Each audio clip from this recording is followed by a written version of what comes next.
زمینوں کے استبل اور گلیوں کے بیچ چھپا گاؤں ایوڈیل میں ایک جوان عورت نامی الیزا رہتی تھی۔ وہ گاؤں بھر میں اپنی بے روک کامیابی اور بے انتہا عزم کے لیے جانی جاتی تھی۔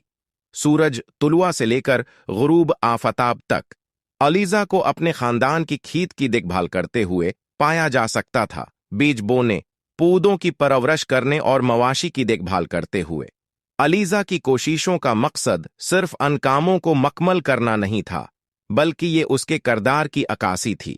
اس نے محنت کی قدرت کو سمجھا، جانتی تھی کہ خوابوں کو حقیقت میں تبدیل کرنے کا کلید ہے۔ اس کی محنت دوسروں کی تعریف کو بڑھا دی اور والدین عموماً اپنے بچوں کو الیزا کی مثال کے طور پر پیش کرتے۔ ایک خربوں کے دن ایک خط قریبی شہر کرسٹ وارڈ سے آیا۔ شہر میں تمام پیداوار، مواشی اور دستکاری کا دکھانے کے لیے کھیل کا منظر تھا۔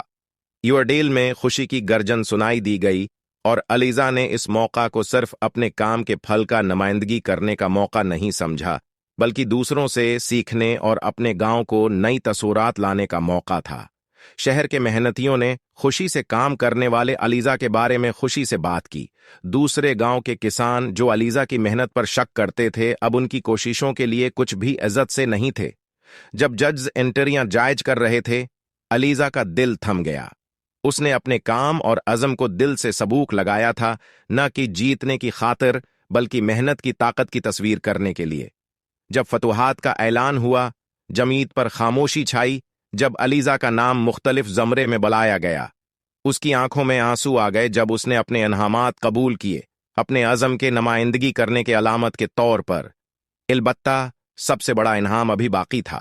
دور کے گاؤں کے ایک شریف بزرگ کسان نے الیزا کے پاس آ کر بات چیت کرنے کی کوشش کی۔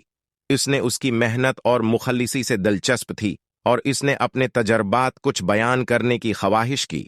وہ داستانیں، تکنیکوں اور مشورے تبادل کرتے رہے۔ الیزا نے خواہ